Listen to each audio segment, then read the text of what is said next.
Hi hello welcome to my channel. మనం ఎంత అమాయకులం తెలుసా? ఏం తెలియకపోయినా మీడియా వాళ్ళు నేర్పించి రెచ్చగొట్టి సమాజం మీద వదిలేస్తారు. ఉం? ఆమె అనసూయ ఏదో షాప్ ఓపెనింగ్కి వెళ్ళి జస్ట్ అట్లే బయటకు వచ్చింది. ఈయన శివాజీ ఏదో దండోరా ప్రీ రిలీజ్లో ఏదో మాట్లాడాడు. ఆయన ఎట్లా అన్నాడు, మీరేమంటారు?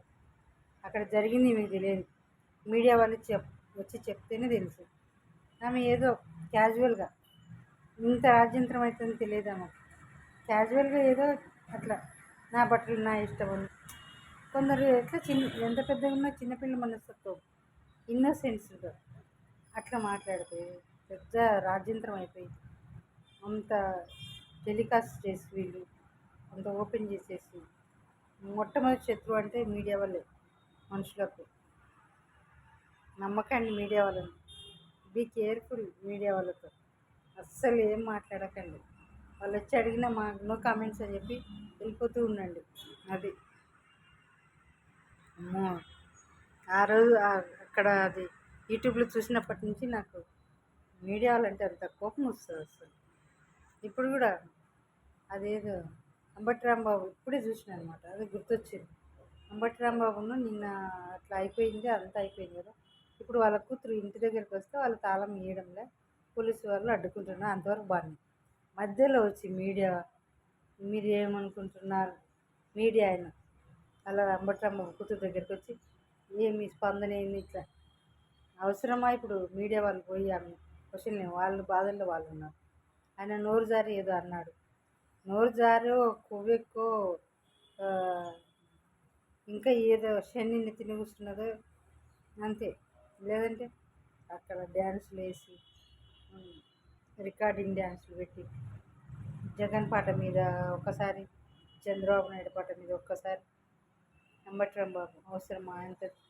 అంతే పిల్లలు ఉన్నారు. ఆ అమ్మాయిని చూసినప్పుడు యూట్యూబ్లో మన సంసారం ఏంది, మనం ఏంది, మన పిల్లలు ఏంది, గౌరవం ఏంది, అది చూసుకోవాలి. కానీ ఎంత పార్టీలో ఉన్నంత మాత్రాన ఎవరిని నెత్తికెక్కించుకొని ఎవరి గురించి ఏం మాట్లాడి చూసి చూసి మాట్లాడాలి.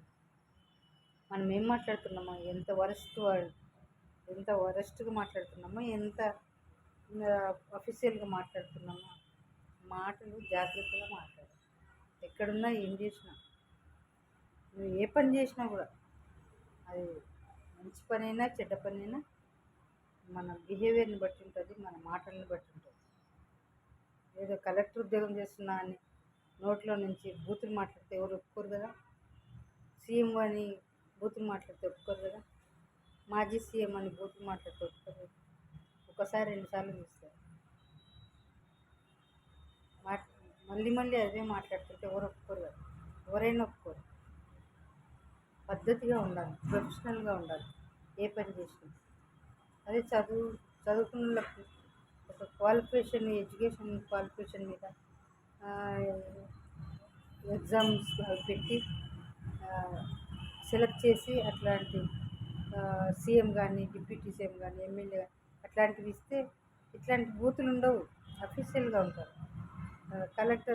కలెక్టర్లు కానీ, ఎంఆర్ఓ కానీ, ఎండీస్ కానీ, డాక్టర్స్ కానీ, ఇంజనీర్స్ ఎంత ప్రొఫెషనల్గా ఉంటారు. ఓన్లీ ఈ పాలిటిక్స్లోనే ఇంత నోరు దురుసు. చాలామంది ఉన్నారు నోటి దురుసులు. రోజా, ఆర్పి, ఇంకా ఎవరెవరు చాలామంది కనిపిస్తుంటారు, పట్టించుకోం కదా. వీళ్ళంటే సినిమా వాళ్ళు కాబట్టి, సెలబ్రిటీస్ కాబట్టి కొంచెం పక్కన నోటికి వచ్చింది.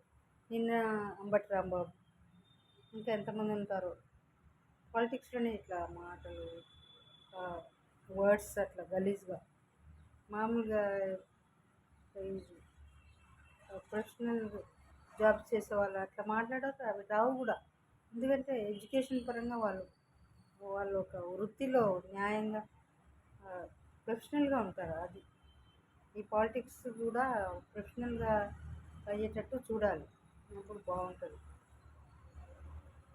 ఎడ్యుకేషన్ పరంగా, క్వాలిఫికేషన్ పరంగా టెస్టులు పెట్టి సెలెక్ట్ చేసి అప్పుడు బాగుంటుంది. అది ఎప్పుడు వస్తుందో అలాంటివి రావాలి. రూల్స్ అట్లాంటివి రావాలి, జీవో రావాలి. ఎప్పుడు బాగుంటుంది, సొసైటీ బాగుంటుంది. అది నా కోరిక.